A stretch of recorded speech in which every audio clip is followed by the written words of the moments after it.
Satu-satu.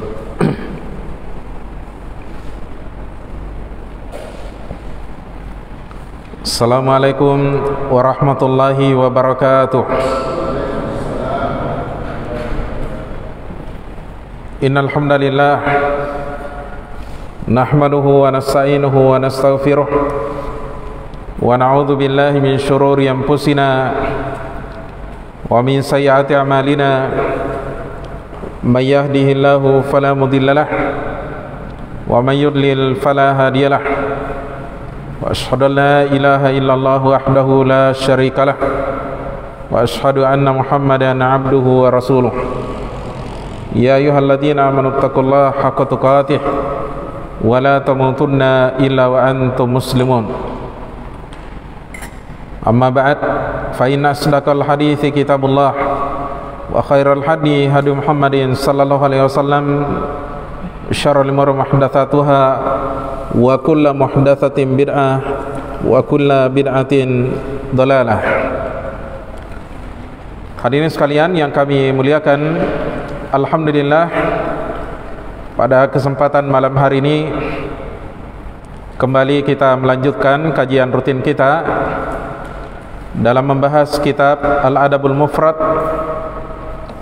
yang merupakan kitab adab yang ditulis oleh Al-Imam Al-Bukhari rahimahullahu ta'ala. Kali ini insyaallah ta'ala kita akan masuk dalam bab yang baru, babu birri walidayhi wa in dhalama.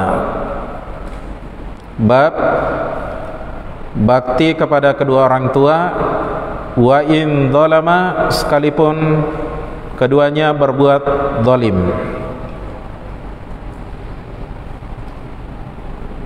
Bab ini dibuat oleh Al-Bukhari rahimahullahu ta'ala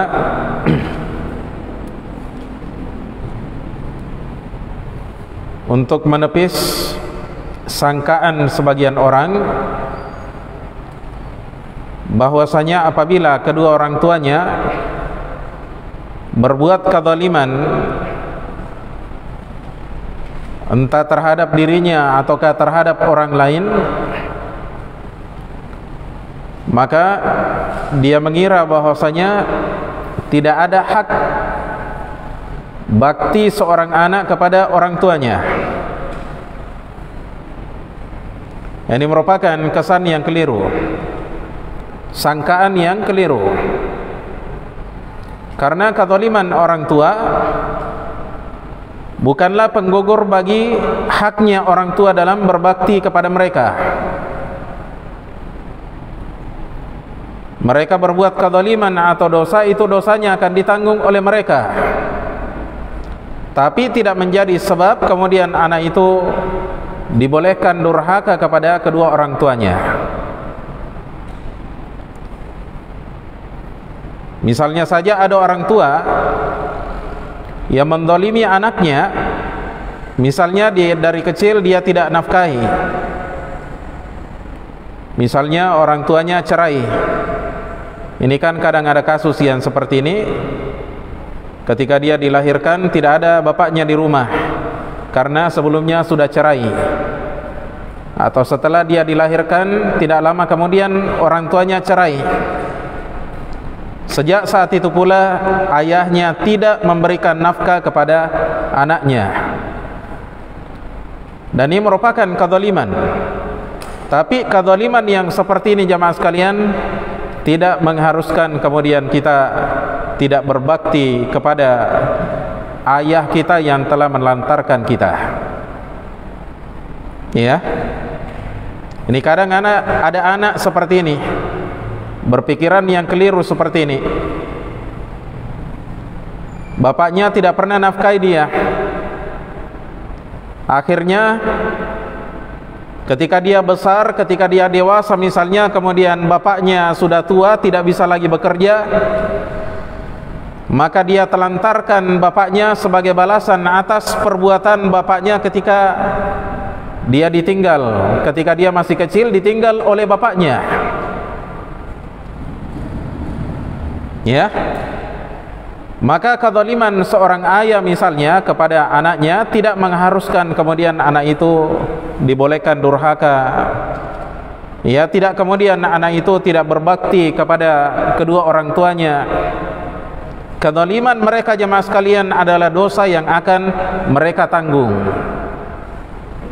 Sementara itu jemaah sekalian, kewajiban kita di hadapan mereka adalah bakti kepada kedua orang tua kita atau salah satu di antara keduanya.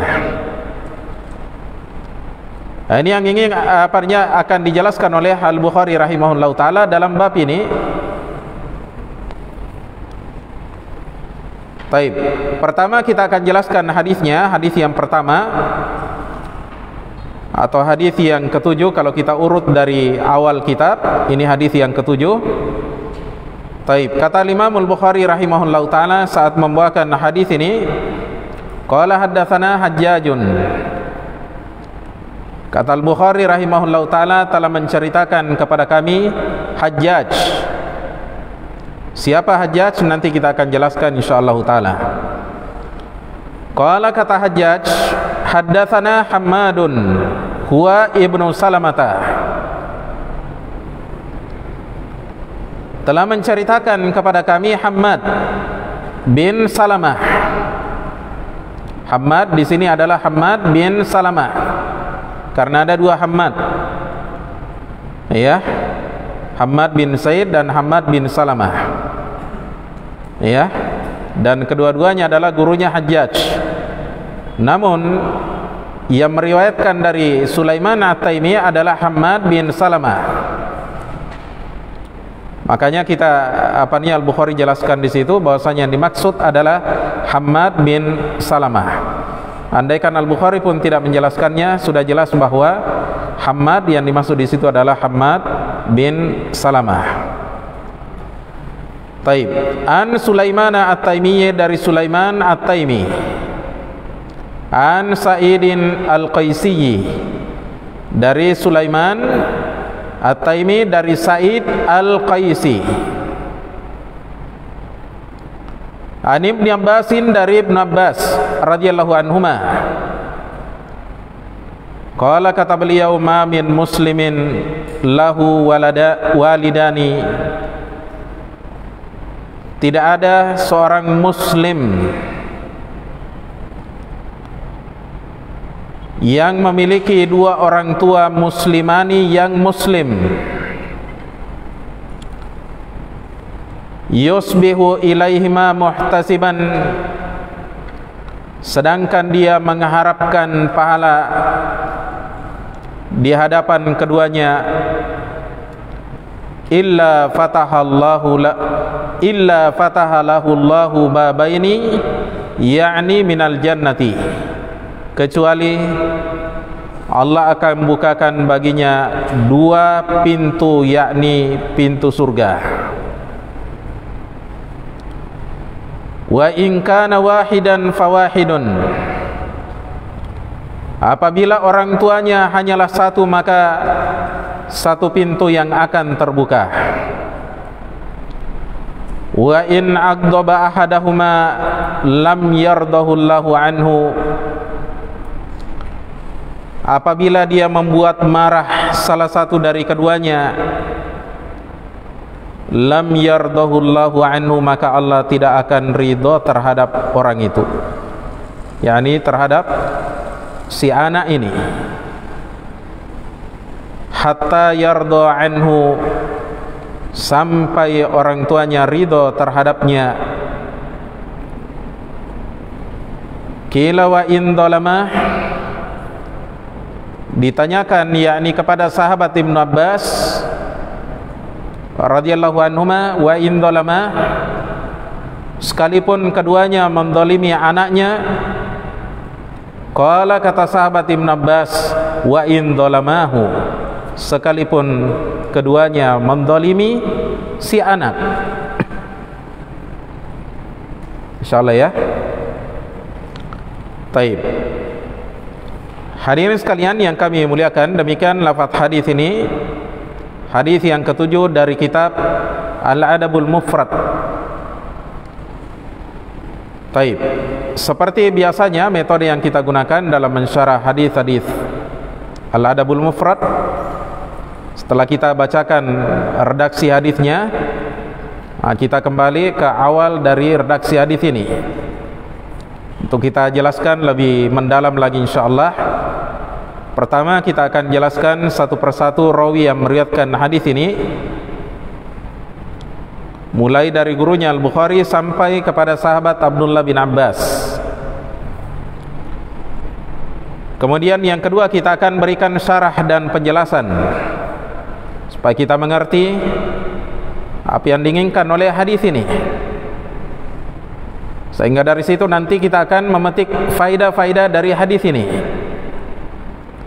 Kemudian yang ketiga kita akan sebutkan siapa saja yang meriwayatkan hadis ini dari kalangan ulama kita, kemudian apa derajatnya hadis ini.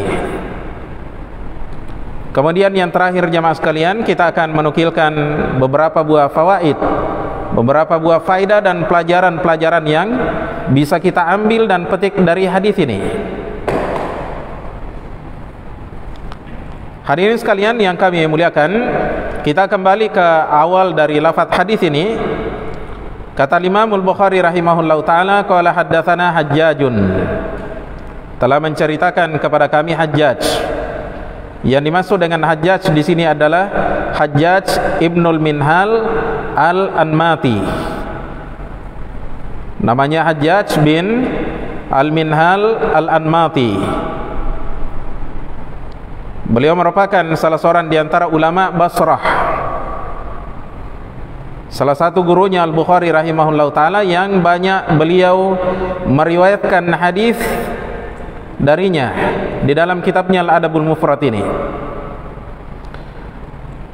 Hajjaj Ibnul Minhal Al-Anmati, pakai ta' Al-Anmati, ini wafat pada tahun 216 Hijriah, dan beliau ini termasuk min sigori atba'i tabi'in, junior di kalangan tabi'ut tabi'in. Beliau merupakan rawi yang thiqah.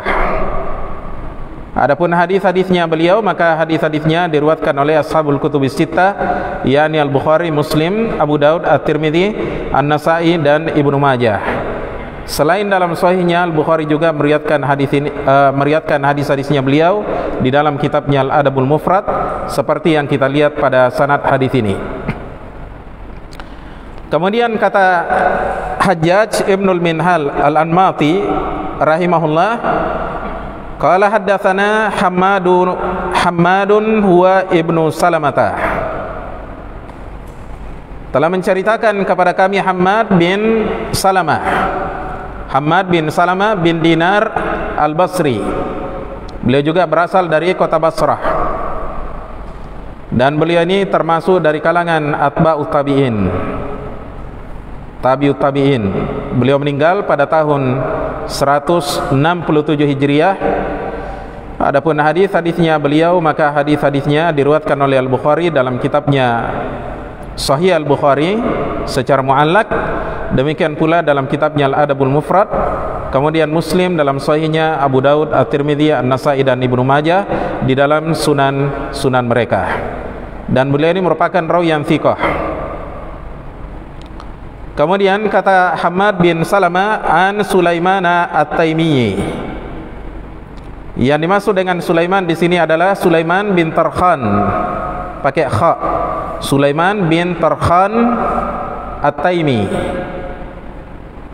Ya, Sulaiman bin Tarkhan At-Taimi. Beliau wafat pada tahun 143 Hijriah, dan beliau adalah seorang rawi yang thiqah. Adapun hadis-hadisnya, maka hadis-hadisnya diriwayatkan oleh ashabul kutubis sittah, yakni Al-Bukhari, Muslim, Abu Daud, At-Tirmidzi, An-Nasa'i dan Ibnu Majah. Demikian pula Al-Bukhari meriwayatkan hadisnya dalam kitabnya Al-Adabul Mufrad, seperti yang kita lihat dalam sanad hadis ini. Kemudian perlu kita ketahui bahwasanya Sulaiman At-Taimi rahimahullahu taala ini punya anak namanya Mu'tamir bin Sulaiman. Mu'tamir bin Sulaiman bin Tarkhan At-Taimi, juga seorang rawi yang thiqah. Ya. Taib. Kemudian kata Sulaiman At-Taimi rahimahullahu taala an Sa'idin Al-Qaisiyyi. Sa'id Al-Qaisi ini saya tidak temukan biografinya beliau secara lengkap. Saya coba-coba cari, hanya saja disebutkan oleh ulama seperti itu namanya, tidak disebutkan nama bapaknya, ya. Dan beliau ini merupakan rawi yang makbul. Hanya saja ini pendapat dari Al-Hafidz Ibnu Hajar Al-Asqalani rahimahullah. Namun Syekh Al-Albani rahimahullah menyanggah pendapatnya Al-Hafidz Ibnu Hajar ini, ya, dan beliau jelaskan bahwasanya yang benar beliau adalah seorang rawi yang thiqah, karena ada beberapa di antara ulama yang menthiqahkan beliau seperti Ibnu Hibban dan yang lainnya, Ibnu Hibban dan Ali bin Al-Madini. Ini cukup untuk menyatakan seorang rawi thiqah ketika dia dithiqahkan oleh Ibnu Hibban ditambah lagi ulama yang lainnya. Kemudian juga disebutkan oleh Syekh Al-Albani bahwasanya Sa'id Al-Qaisi ini telah meriwayatkan hadis dari beliau sejumlah rawi yang thiqah. Ya, ini juga menjadi penguat bahwasanya beliau adalah seorang yang thiqah. Seperti yang dijelaskan oleh Az-Zahabi dalam kitabnya Al-Muqaddah, ya, Al-Mauqidah, bahwasanya rawi yang meriwayatkan darinya, rawi-rawi yang thiqah biasanya adalah rawi yang thiqah. Ya. Taib. Kemudian hadis-hadisnya Sa'id Al-Qaisi ini hanya diriwayatkan oleh Al-Bukhari dalam kitabnya Al-Adabul Mufrad. Ya, cuma beliau yang meriwayatkan hadis dari Sa'id Al-Qaisi ini. Kemudian kata Sa'id Al-Qaisi an Abdullah bin Abbasin, dari Abdullah bin Abbas. Beliau adalah Abdullah bin Abbas bin Abdul Muttalib Al-Qurashi Al-Hashimi. Beliau adalah sepupunya Rasulullah sallallahu alaihi wasallam. Beliau merupakan salah seorang di antara 4 orang Abdullah yang paling banyak meriwayatkan hadis dari Rasulullah sallallahu alaihi wasallam. Yang pertama adalah beliau, kemudian yang kedua adalah Abdullah bin Umar, Abdullah bin Mas'ud, dan Abdullah bin Amr bin Al-As. 4 orang Abdullah yang paling banyak meriwayatkan hadis dari Nabi sallallahu alaihi wasallam dari kalangan sahabatnya Rasulullah sallallahu alaihi wasallam. Adapun hadis-hadisnya sahabat Abdullah bin Abbas, maka hadis-hadisnya diriwayatkan oleh ashabul kutubis sittah, yakni Al-Bukhari, Muslim, Abu Daud, At-Tirmidzi, An-Nasa'i, dan Ibnu Majah. Dan sahabat Abdullah bin Abbas meninggal dunia di kota Taif pada tahun 68 Hijriah. Hadirin sekalian yang kami muliakan, kita kembali ke redaksi hadis ini. Kata sahabat Abdullah bin Abbas, dan apa yang beliau ucapkan ini jamaah sekalian merupakan hadis yang mauquf, tapi hukumnya adalah hadis yang marfu. Kenapa jamaah sekalian? Karena hadis ini di dalamnya beliau berbicara tentang perkara gaib yang tidak mungkin akan diketahui kecuali dengan wahyu.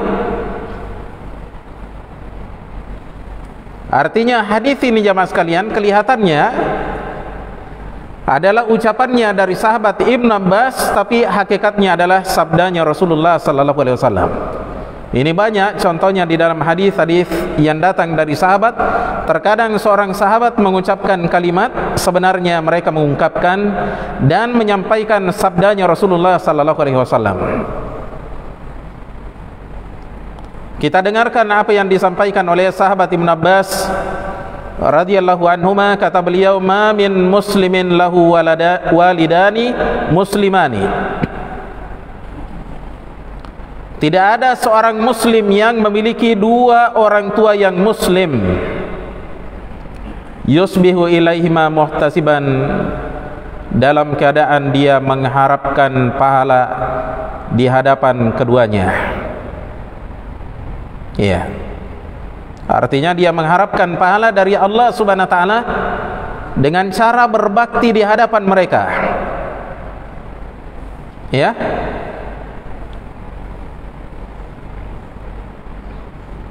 Dan ini merupakan ketaatan seorang hamba kepada Allah Subhanahu wa taala.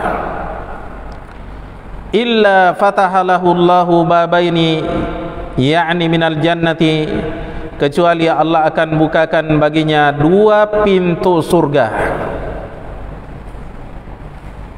Ya, kecuali Allah akan bukakan baginya dua pintu surga. Dari mana beliau tahu hal ini? Ini perkara gaib ya. Ini yang saya katakan tadi bahwa ini pasti sabdanya Nabi sallallahu alaihi wasallam. Karena ini perkara gaib, tidak mungkin diketahui kecuali dengan wahyu. Wahyu itu turun kepada Nabi sallallahu alaihi wasallam, disampaikan kepada para sahabatnya. Lalu mereka lah yang menyampaikan kepada kita jemaah sekalian. Ya. Kemudian kata sahabat Abdullah bin Abbas, wa in kana wahidan fawahidun. Apabila orang tuanya adalah satu orang, seorang saja, tinggal satu orang, fawahidun, maka yang terbuka adalah satu pintu surga. Ya. Wa in aghdaba ahadahuma lam yardahu Allahu anhu hatta yarda anhu. Jika seorang anak membuat salah seorang di antara orang tuanya marah, maka Allah Subhanahu wa taala tidak akan ridho kepada si anak ini sampai orang tuanya ridho terhadapnya, terhadap si anak ini. Perkara gaib juga nih ya. Ya, ini juga perkara gaib. Dan kandungan makna kalimat ini sudah berlalu pada hadis-hadis yang pertama dari kitab Al-Adabul Mufrad ini, ya, di mana Nabi sallallahu alaihi wasallam menjelaskan kepada kita bahwasanya ridhonya Allah ada pada ridhonya orang tua, dan murkanya orang tua ada, murkanya Allah Subhanahu wa taala ada pada murkanya orang tua. Sudah kita jelaskan ya hadisnya.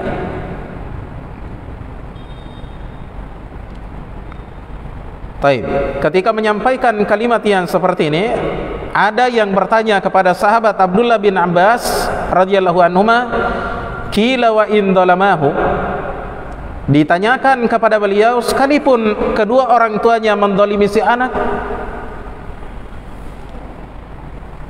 Kata sahabat Ibn Abbas radhiyallahu anhuma, qala wa in dhalamahu, sekalipun kedua orang tuanya mendolimi si anak. Ya, hadirin sekalian yang kami muliakan, di dalam hadis ini kita perhatikan bahwasanya sahabat Ibn Abbas menyebutkan kepada kita keutamaan seorang muslim. Salah satu di antara keutamaan yang didapatkan oleh seorang muslim ketika dia hidup berdampingan dengan orang tuanya, hidup bersama dengan orang tuanya jamaah sekalian, maka di depannya ada pintu di antara pintu-pintu surga. Jadi orang tua itu adalah pintu surga. Bukalah dengan mencari ridhonya mereka, agar Allah Subhanahu wa taala meridhoi kita, dan di akhirat nanti insyaallah taala Allah akan bukakan pintu surga itu bagi kita.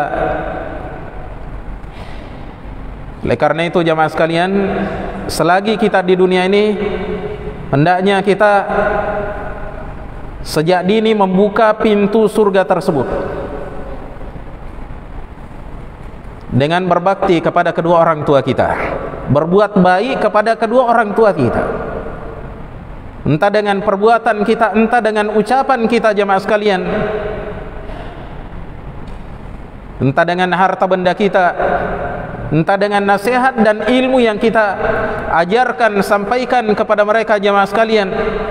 Ini merupakan salah satu di antara pembuka pintu-pintu surga.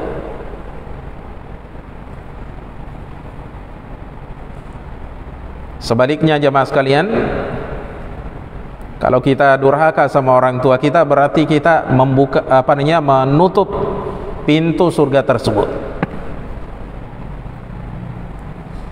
Tentunya kalau kita menutup pintu surga bagi diri kita jamaah sekalian, maka tidak ada tempat bagi kita kecuali neraka, naudzubillah. Ini yang akan didapatkan oleh seorang anak yang durhaka ketika dia terbiasa membuat orang tuanya marah, buat orang tuanya jengkel karena tindakan-tindakannya yang menyakitkan hati orang tuanya, atau entah karena ucapan-ucapannya yang menyakiti perasaan orang tuanya. Dan inilah kedurhakaan jemaah sekalian, seperti yang dijelaskan oleh para ulama kita bahwasanya kedurhakaan itu adalah menyakiti perasaan orang tua kita ataukah jasadnya. Ya. Oleh karena itu jemaah sekalian,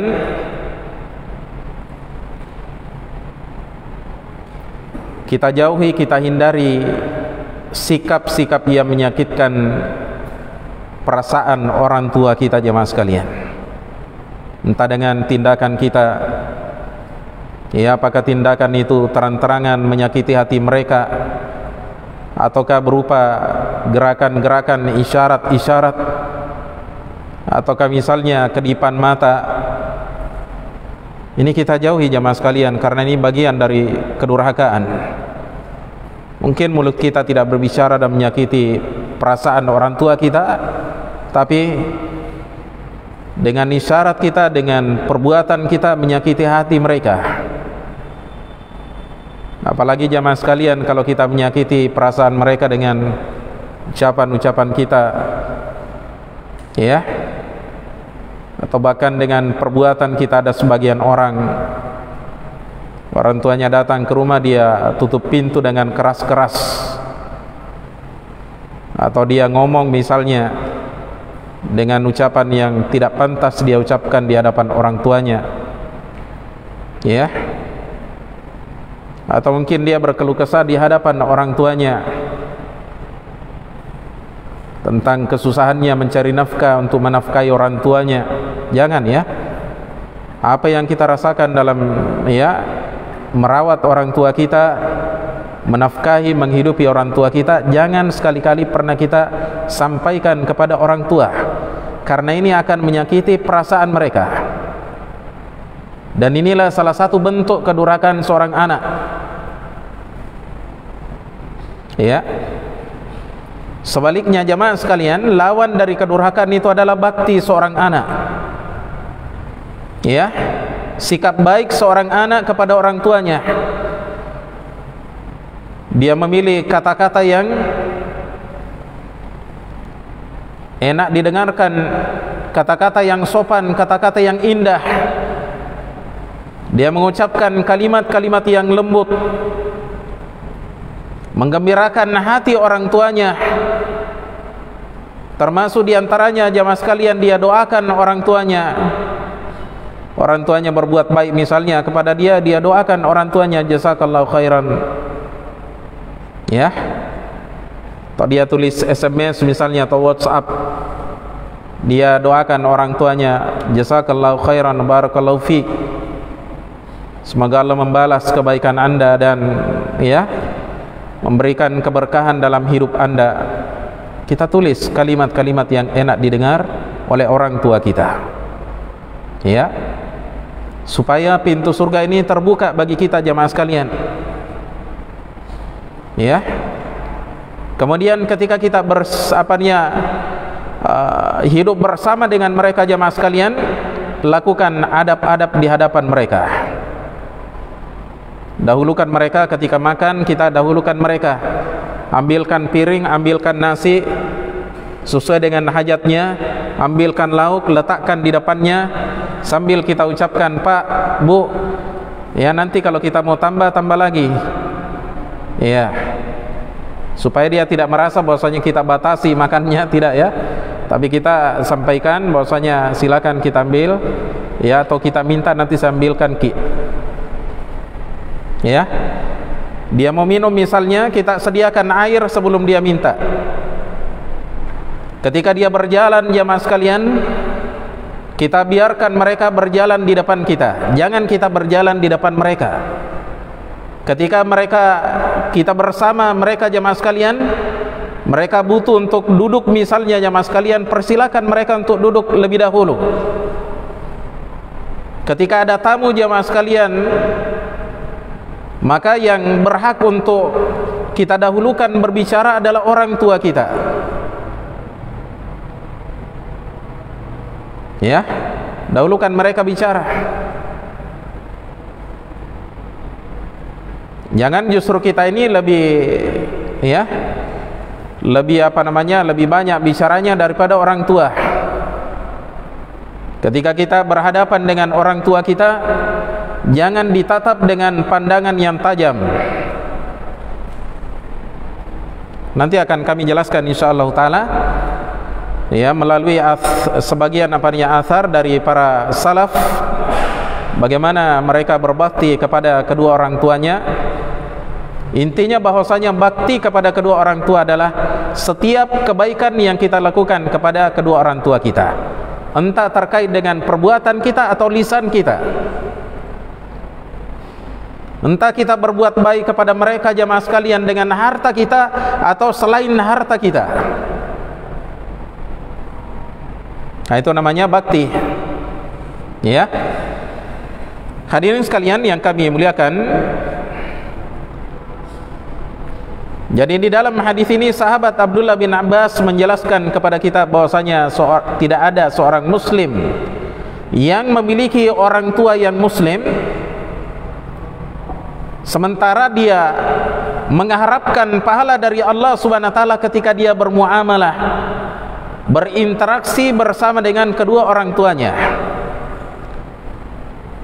Dia lakukan jamaah sekalian bukan karena terpaksa, tapi dia lakukan karena ingin mendapatkan pahala dan keutamaan di sisi Allah Subhanahu wa taala. Karena ada sebagian anak ketika dia hidup bersama dengan orang tuanya, seakan-akan dia anggap orang tuanya ini sebagai beban hidupnya. Tapi kalau seorang muslim paham jamaah sekalian bahwa orang tua adalah pintu surga, justru dia merasa rugi jamaah sekalian ketika orang tuanya tidak ada di sisinya. Ya.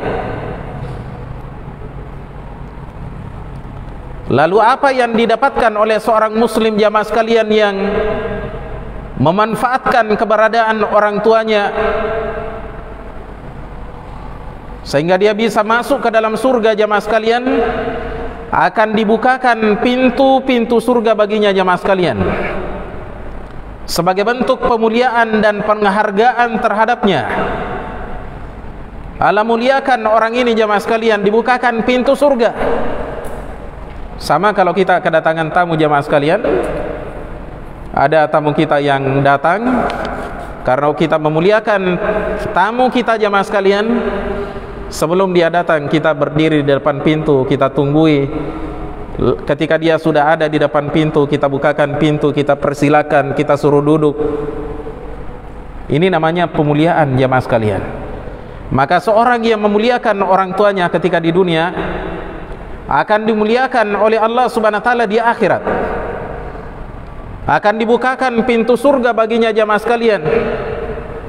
Kemudian dipersilahkan masuk di dalam surga, diberikan tempat yang terbaik insyaallah taala, karena dia telah berbakti kepada orang tuanya, telah berbuat baik kepada kedua orang tuanya ketika dia berada di dunia ini.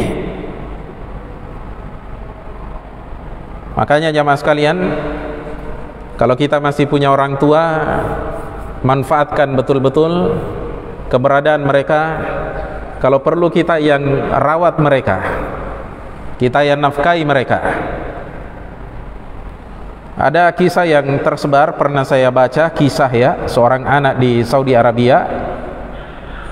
Mereka berebutan ingin merawat orang tuanya di rumahnya, karena mereka tahu keutamaan seperti ini. Sampai mereka masuk di pengadilan. Bayangkan ya, tidak ada yang mau mengalah. Pokoknya saya ngambil orang tua, tidak boleh kau ambil. Yang satunya juga bilang sama ya, tidak, saya yang harus rawat orang tua. Mereka bertengkar, akhirnya diangkat masalahnya ke pengadilan.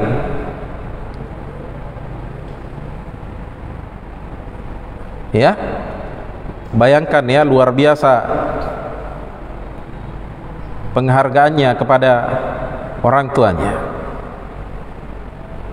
Ya, kalau kita di Indonesia mungkin belum ada ya kasus seperti ini, karena mungkin kita masih banyak yang tidak mengerti keutamaan merawat dan menafkahi orang tua.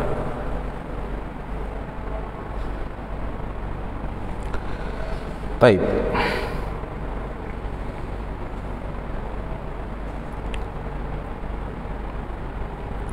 Hadirin sekalian yang kami muliakan, hadis yang ada di depan kita ini hadis yang diriwayatkan oleh Al-Bukhari rahimahullahu taala dalam kitabnya Al-Adabul Mufrad pada nomor hadis yang ke-7, dan hadis ini juga diriwayatkan oleh Ibnul Jauzi rahimahullahu taala dalam kitabnya Al-Bir Wassilah pada nomor hadis yang ke-114 dari jalur periwayatan Sa'id Al-Qaisi dari Ibn Abbas radhiyallahu anhuma mauquf.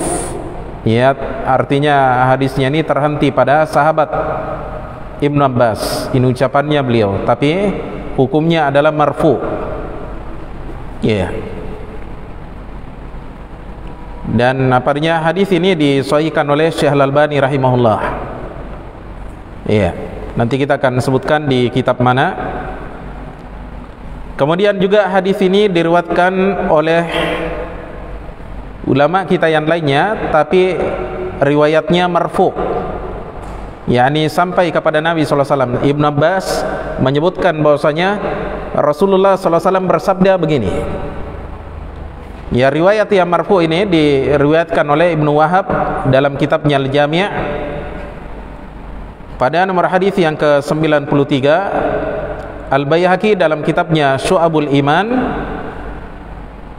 pada jilid 10 halaman 306, kemudian Asy-Syajari dalam kitabnya Tartibul Amali pada nomor hadis yang ke-1993, Ad-Diya Al-Maqdisi dalam kitabnya Al-Ahadits Al-Mukhtarah pada nomor hadis yang ke-224, Abul Qasim Al-Asbahani dalam kitabnya At-Targhib wa Tarhib pada nomor hadis yang ke-424, Abu Suja Ad-Dailami dalam kitabnya Al-Firdaus pada nomor hadis yang ke-5942, Ibnu Asakir dalam kitabnya Tarikh Dimashq pada nomor hadis yang ke-3623. Iya, atau pada jilid 33 halaman 365.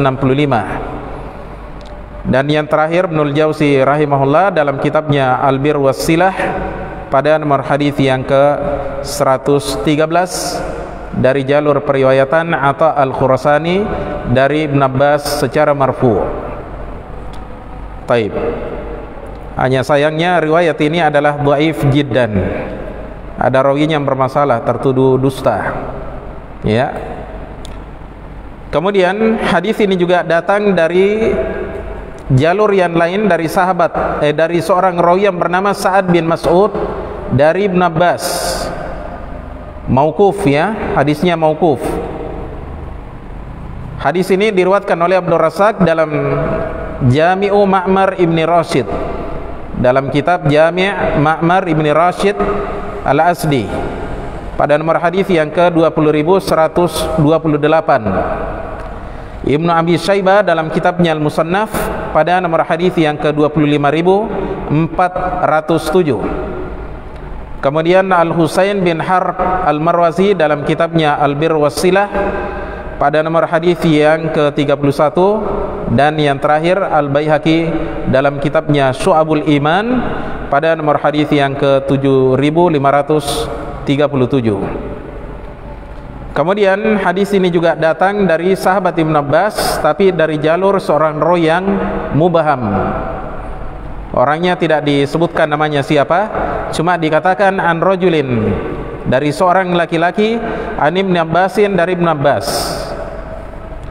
Maka riwayat ini diriwayatkan oleh Hannad Ibn Sari dalam kitabnya Al-Suhud pada jilid 2 halaman 485. Kemudian hadis ini juga datang dari sahabat Ibn Abbas, tapi dari jalur yang lain, dari jalurnya Yazid bin Marthad. Riwayat ini diriwayatkan oleh Ad-Daulabi dalam kitabnya Al-Kuna wal Asma. Ad-Daulabi dalam kitabnya Al-Kuna wal Asma pada nomor hadis yang ke 1884. Kemudian hadis ini memiliki syahid. Syahid itu penguat dari sahabat yang lain. Kalau dari sahabat yang sama namanya tabi', ya, pengikut. Kalau dari sahabat yang lain diistilahkan dalam ilmu hadis syahid, jamaknya syawahid, saksi atau penguat. Ini datang dari sahabat yang lain, dari Zaid bin Arqam radhiyallahu anhu. Hadisnya diriwayatkan oleh Ibnu Syahin dalam kitabnya At-Targhib pada nomor hadis yang ke-290, dan Ibnul Jauzi dalam kitabnya Al-Bir Wasilah pada nomor hadis yang ke-112.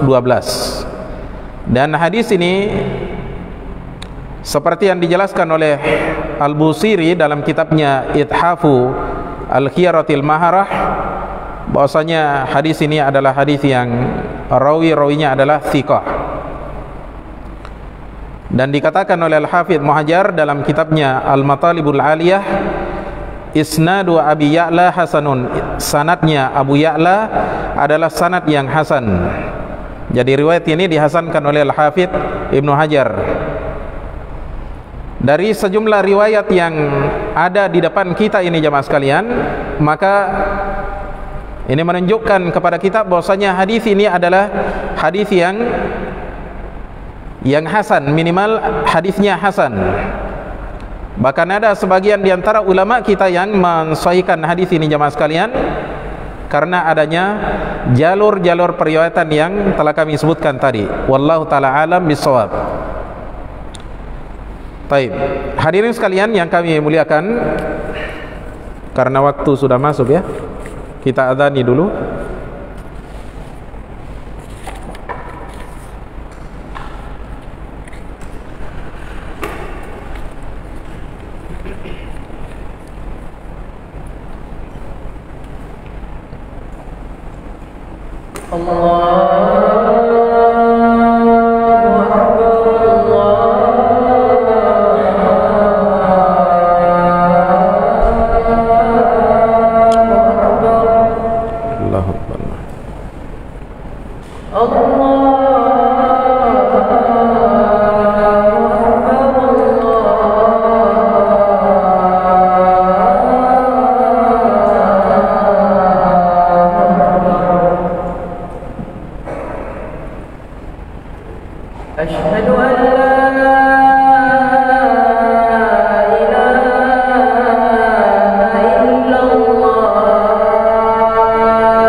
Baik, kita lanjutkan.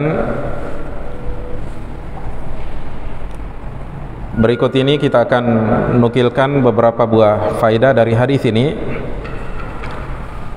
Sini ada 5 faedah disebutkan oleh seorang ulama kita yang bernama Muhammad Luqman As-Salafi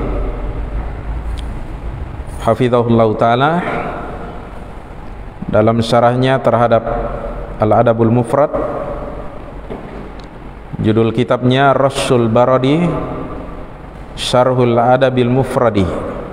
Rasul Barad Syarhul Adabil Mufrad. Pada halaman 16 beliau rahimahullah hafizahullah katakan fiqhul hadis, fikih hadis ini.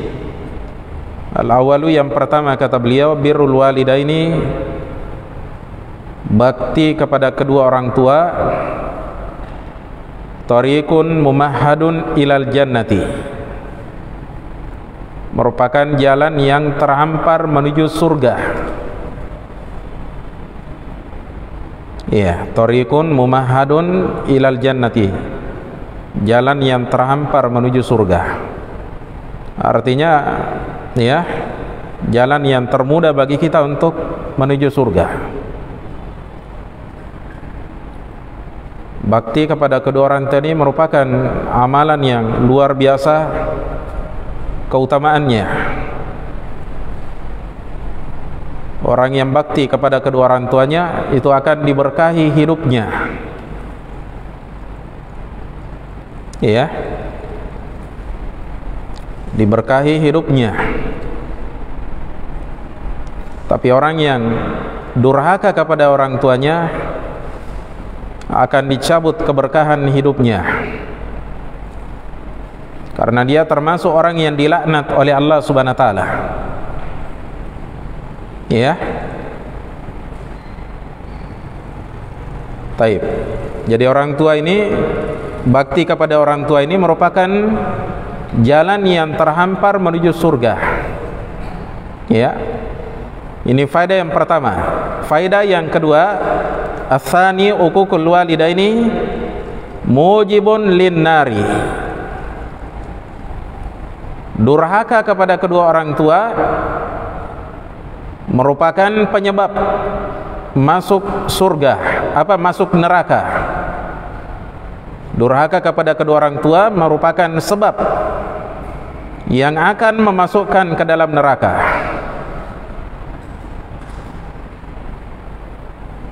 Ya.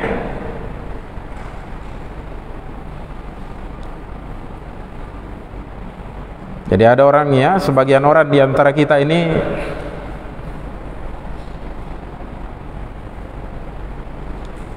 tidak pandai bersyukur kepada kedua orang tuanya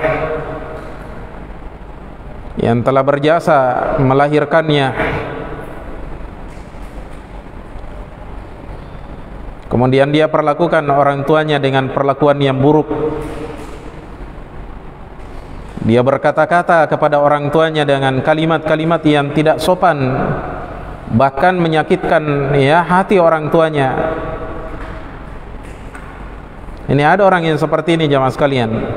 Dia tidak sadar jemaah sekalian bahwa durhaka kepada kedua orang tua ini merupakan sebab yang akan mengantarkan seorang ke dalam neraka, naudzubillah. Makanya diingatkan oleh Allah Subhanahu wa taala di dalam Al-Qur'an, ya, supaya kita ini berbuat baik kepada orang tua, jangan durhaka kepada mereka. Jangan membentak mereka jamaah sekalian, ya, jangan pula mengucapkan ya uf, wala taqul lahum uf, ya, jangan menyatakan ah, karena ini akan menyakiti perasaan orang tua, ya. Hadirin sekalian yang kami muliakan, ini faidah yang kedua. Kemudian faidah yang ketiga, ridallahi mauqufun ala ridal abawaini. Ridhonya Allah tergantung kepada ridhonya kedua orang tua. Jika Allah ridho jemaah sekalian, maka ya, jika orang tua kita ridho terhadap kita jemaah sekalian, maka otomatis Allah Subhanahu wa taala akan ridho terhadap diri kita. Ini tentunya setelah kita menunaikan haknya Allah, ya. Kita ridho, buat orang tua kita ridho, maka yakin insyaallah taala ini adalah pembuka pintu kebaikan dan keberkahan dalam hidup kita jemaah sekalian, ya. Makanya seorang anak itu harus mencari jalan, mencari cara bagaimana dia membuat hati orang tuanya bahagia dengan melakukan perkara-perkara yang ma'ruf, melalui ucapannya, melalui perbuatan-perbuatannya. Dia berusaha menafkahi orang tuanya, dia merawat orang tuanya ketika dia sakit, bahkan dia gendong ya di orang tuanya, atau dia angkat orang tuanya ketika dia sudah lemah, ya. Kadang ada orang tua kita seperti itu, keadaannya sangat lemah, kesempatan bagi kita untuk ya menyentuh jasad mereka, karena boleh jadi setelah itu mereka sudah pergi dari kita, ya. Karena itu seorang anak ketika di akhir-akhir usianya orang tua kita, di saat mereka hidup bersama dengan kita jemaah sekalian, ini merupakan saat-saat terindah seorang anak bersama dengan orang tuanya. Sebagaimana halnya orang tua kita dahulu ketika kita kecil, saat yang terindah bagi mereka ketika mereka merawat dan mendidik kita, membesarkan kita. Oleh karena itu jamaah sekalian, di saat mereka tua, kita gantikan, kita balas jasa kebaikan mereka nih jamaah sekalian. Kita balik ya, ganti tugas jamaah sekalian, kita sekarang yang merawat mereka, menafkahi mereka, menjaga mereka jamaah sekalian. Kalau dahulu orang tua kita tidak bisa tidur karena menjaga kita, yang rewel jamaah sekalian orang tua kita ketika sakit misalnya, dan mereka tidak bisa tidur jamaah sekalian, jaga mereka. Dan jangan sekali-kali kita berkeluh kesah di hadapan mereka ketika kita merawat mereka jamaah sekalian, iya.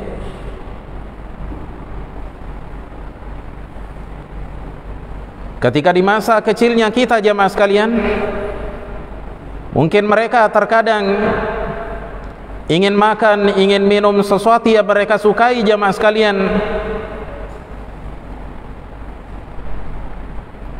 tapi mereka mengalah demi kita, demi anaknya jamaah sekalian. Tiba saatnya mereka tua, kadang kita ingin sesuatu, makanan, minuman, ya, Kadang kita ingin bersenang-senang, pergi rekreasi, karena mereka sakit, masuk rumah sakit. Maka kita dengan penuh kesadaran mencari pahala dari Allah Subhanahu wa taala, kita korbankan segala kesenangan kita untuk membuat hati orang tua kita bahagia melihat kita. Ini yang semestinya dilakukan oleh seorang anak kepada orang tuanya di saat-saat orang tua membutuhkan kebaikan dari seorang anak. Iya.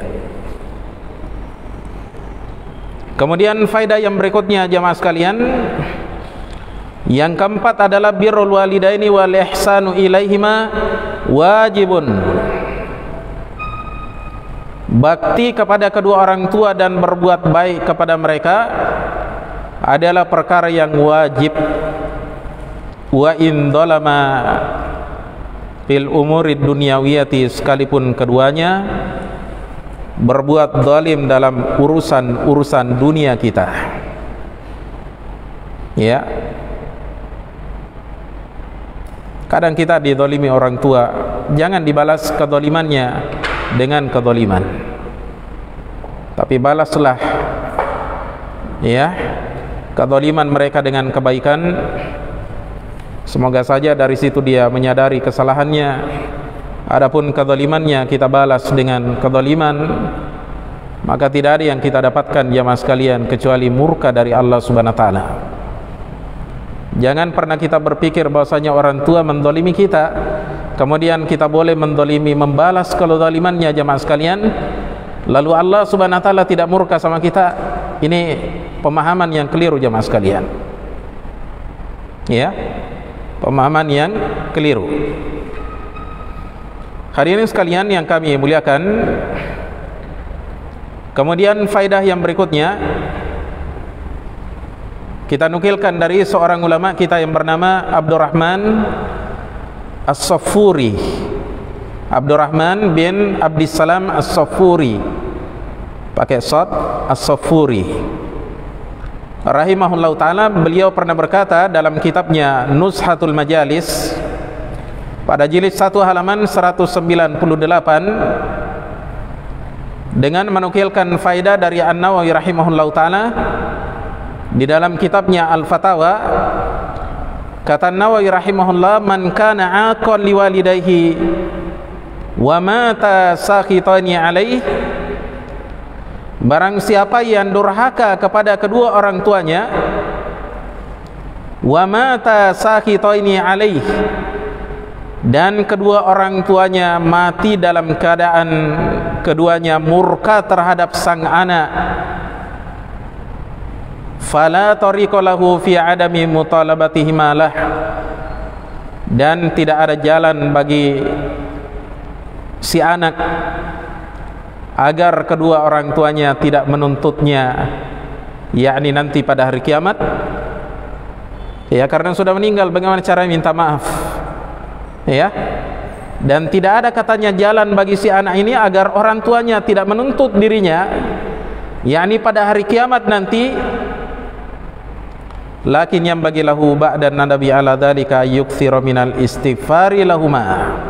Namun kata beliau, sepantasnya bagi seorang anak setelah rasa penyesalannya terhadap hal itu, hendaknya dia memperbanyak istighfar untuk kedua orang tuanya, memohonkan ampunan bagi kedua orang tuanya, ma'ad du'ai, disertai dengan doa untuk orang tua, wa tasadduqi anhuma, bersedekah untuk keduanya, wa yaqdi dainahuma, menunaikan membayar utangnya, wa yasilu rahimahuma, menyambung tali kekeluargaannya,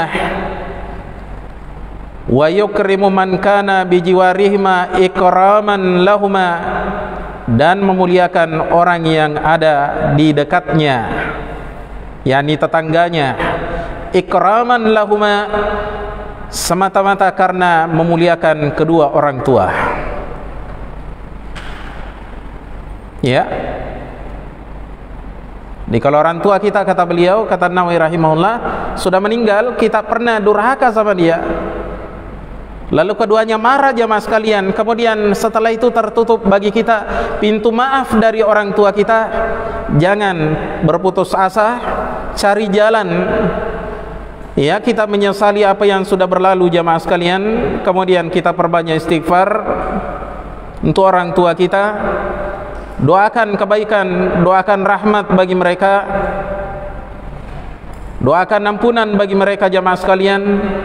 Kemudian kita bersedekah untuk keduanya, ada masjid yang dibangun, sedekah di situ dengan harapannya, niat pahalanya untuk kedua orang tua kita.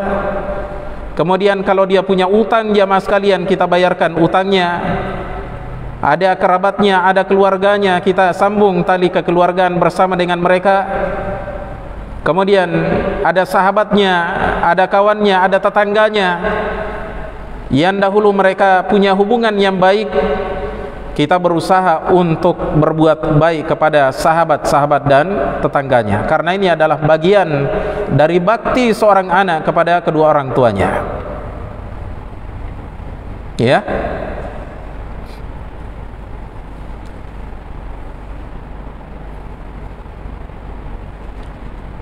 Faidah yang berikutnya kita nukilkan dari seorang ulama kita yang bernama Syarafuddin At-Tibi rahimahullahu taala.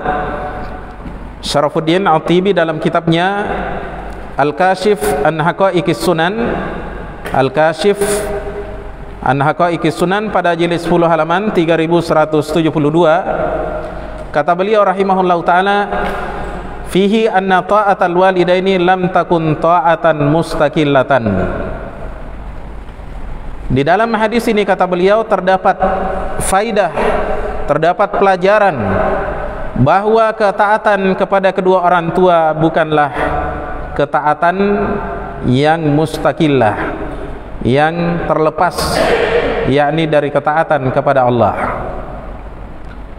Bal hiya ta'atullahi allati balagat tausiyatuha minallahi ta'ala. Bahkan ketaatan kepada orang tua merupakan ketaatan kepada Allah yang telah sampai, yakni kepada kita pemberian wasiatnya dari Allah. Iya, artinya wasiat untuk berbakti kepada kedua orang tua, taat kepada mereka, itulah telah sampai kepada kita dari Allah Subhanahu wa taala. Turun ayat, bahkan datang dari Nabi sallallahu alaihi wasallam hadis-hadis yang banyak tentang perintah untuk taat kepada kedua orang tua. Ya. Jadi taatnya seorang anak kepada kedua orang tuanya itu bagian dari taat kepada Allah Subhanahu wa taala. yakni tentunya dalam perkara yang ma'ruf, perkara yang mubah, apalagi yang sunnah atau wajib. Ya. Adapun dalam perkara maksiat jemaah sekalian, maka dalam hal ini tidak ada ketaatan kepada makhluk dalam rangka bermaksiat kepada Allah Subhanahu wa taala. Oleh karena itu kata Nabi SAW dalam hadis yang diriwayatkan oleh Imam Ahmad dalam kitabnya Al-Musnad, la ta'ata li makhluqin fi maksiatil khaliq. Tidak ada ketaatan kepada seorang makhluk dalam rangka durhaka kepada Sang Pencipta, yakni Allah Subhanahu wa taala.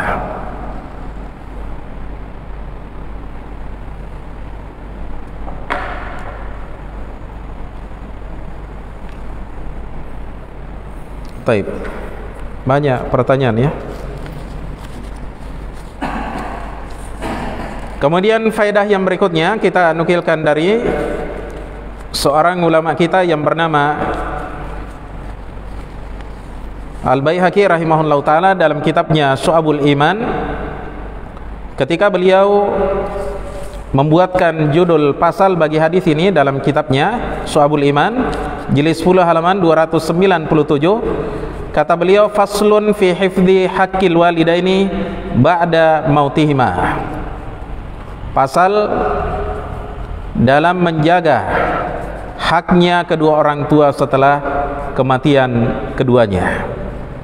Jadi sampai orang tua kita sudah meninggal, tetap kita menjaga bakti kita kepada keduanya. Ya. Ketika mereka hidup misalnya, dia senang kalau kita mendoakan mereka. Doakan mereka. Dia senang kalau kita bersedekah untuknya. Sedekahkan untuk orang tua, ada masjid dibangun, sedekah di situ dengan niat bahwasanya ini untuk orang tua. Ada bangun masjid, bangun pesantren, sedekah di situ dengan niat untuk orang tua. Ya. Baik. Kemudian faedah yang berikutnya kita nukilkan dari seorang ulama kita yang bernama Asy-Syajari rahimahullahu taala dalam kitab Tartibul Amali Al-Khamisiyah pada jilid 2 halaman 162, kata beliau, birrul walidaini wa fadluhu wa ma yattasilu bidzalik. Kata beliau ketika membuatkan bab bagi hadis ini, bakti kepada kedua orang tua dan keutamaannya, wa ma yattasilu bidzalik, dan sesuatu yang terkait dengan hal itu. Maka di dalam hadis yang kita bahas ini jamaah sekalian, ada perintah untuk berbakti kepada orang tua, kemudian ada keutamaan, Allah akan bukakan baginya pintu di antara pintu-pintu surga. Ya. Kemudian faedah berikutnya dari Ibnul Jauzi rahimahullah dalam kitabnya Al-Bir Wassilah pada halaman 91, kata beliau rahimahullah ketika membuatkan bab bagi hadis ini, kata beliau, ismu ukukil walidain, dosanya dosa durhaka kepada kedua orang tua.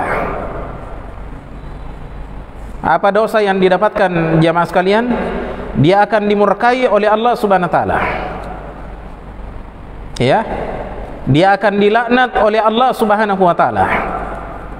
Dan orang yang dilaknat jamaah sekalian, dia akan dijauhkan dari kebaikan, dijauhkan dari rahmat Allah Subhanahu wa taala, dijauhkan dari hidayah jamaah sekalian. Makanya kita lihat anak yang durhaka itu semakin hari semakin buruk kehidupannya. Ya. Taib. Ini beberapa buah faedah yang dapat kita petik dari hadis ini.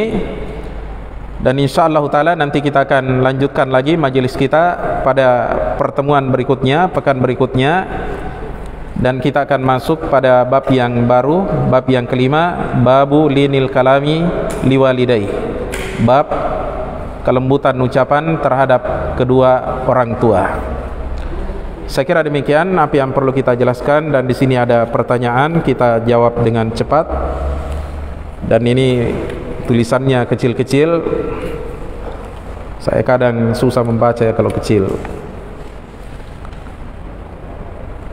Afwan Ustadz, kami ditinggalkan ibu kami sejak masih kecil, kelas 2 SMP, yang kami masih minim dengan ilmu. Gimana cara kami berbakti kepada ibu kami? Mohon nasihatnya dan contohnya. Tapi seorang yang ditinggal mati oleh orang tuanya bukan berarti kemudian bakti kepada kedua orang tuanya terputus.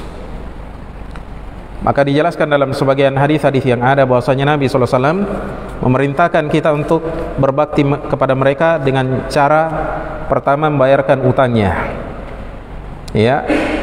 Kemudian kalau dia punya utang puasa juga, puasa Ramadan yang tidak dia tunaikan ketika itu, tiba-tiba dia meninggal, atau mungkin puasa nadar jemaah sekalian, seorang anak hendaknya dia bayarkan utang puasa orang tuanya.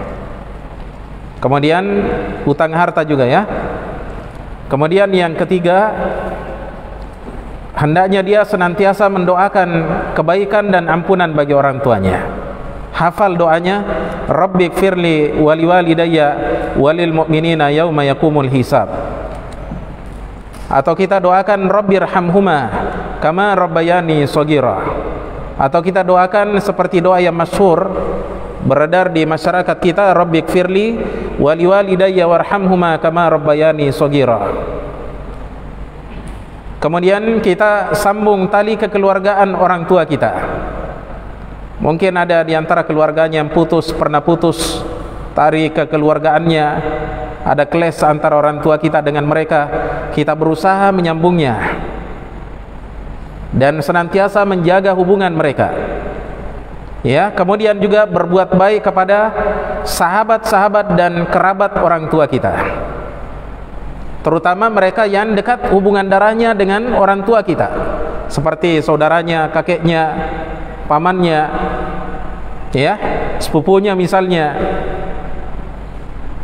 Ini jangan kita putus kebaikan kita dengan putusnya kebaikannya orang tua kita, meninggalnya orang tua kita.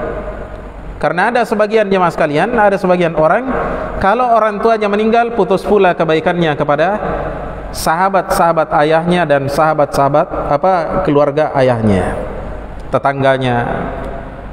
Ya. Kemudian cara yang lain jemaah sekalian, di antara bentuk baktinya seorang anak kepada orang tuanya, sekali waktu dia ada berkunjung ke kuburannya, untuk mendoakan orang tuanya secara khusus. Ya, ini merupakan salah satu sunnah yang diajarkan oleh Nabi Sallallahu Alaihi Wasallam. Sampai kita lihat Nabi kita Muhammad Sallallahu Alaihi Wasallam, orang tuanya musyrik, tapi tetap beliau pergi berziarah ke kuburan karena untuk melepas kerinduan beliau, dan juga untuk mengingat kematian. Kemudian juga kita sedekahkan untuk orang tua kita. Ini juga bagian bakti dari orang tua. Kita carikan jalan-jalan sedekah. Yang terbaik jamaah sekalian, sedekah yang terus mengalir pahalanya. Kita kenal dengan sedekah jariah. Ada bangun masjid, pesantren, rumah sakit, atau asrama yang dipakai mahasiswa misalnya, kita ambil bagian di situ. Ya, sedekahkan orang tua kita supaya dia dapat pahala di situ. Kalau orang tua kita misalnya belum sempat haji atau umrah, hajikan orang tua kita kalau kita sudah haji. Karena syaratnya kita menghajikan sebelumnya kita sudah pernah haji, kita umrohkan sebelumnya kita sudah pernah umroh. Kemudian juga di antara bentuk bakti kepada orang tua, kita jaga bakti kepada orang tuanya orang tua, bapaknya atau mamanya orang tua. Ya, baik. Banyak sekali nih, jangan terlalu banyak ya. Jam berapa nih? Nanti jamaah ada yang mau sholat. Baik. Afwan Ustaz, belakangan ini muncul istilah orang tua durhaka kepada anak, dikarenakan orang tua zalim dalam mendidik anaknya sehingga anaknya merasa terdolimi. Ini telah kita jelaskan di dalam hadis yang kita bahas ini, bahwasanya kewajiban kita sebagai seorang anak adalah berbuat baik kepada mereka, bakti kepada mereka. Adapun kezaliman yang mereka, tidaklah kemudian kita sifati mereka dengan kedurhakaan, tidak. Ya, kita katakan bahwasanya mereka zalim dan dosanya akan ditanggung oleh keduanya. Adapun seorang ayah atau ibu kemudian berbuat zalim sama kita jamaah sekalian, jangan sekali-kali kita katakan itu durhaka, kedurhakaan orang tua kepada anaknya. Ya, baik. Karena durhaka itu hanya dari anak, ya. Tidak pernah ada datang dalam nas menyatakan bahwa orang tua durhaka kepada anaknya. Ketika kita sedang merantau sedangkan kondisi ekonomi sedang terpuruk, apakah ketika orang tua bertanya kabar baiknya,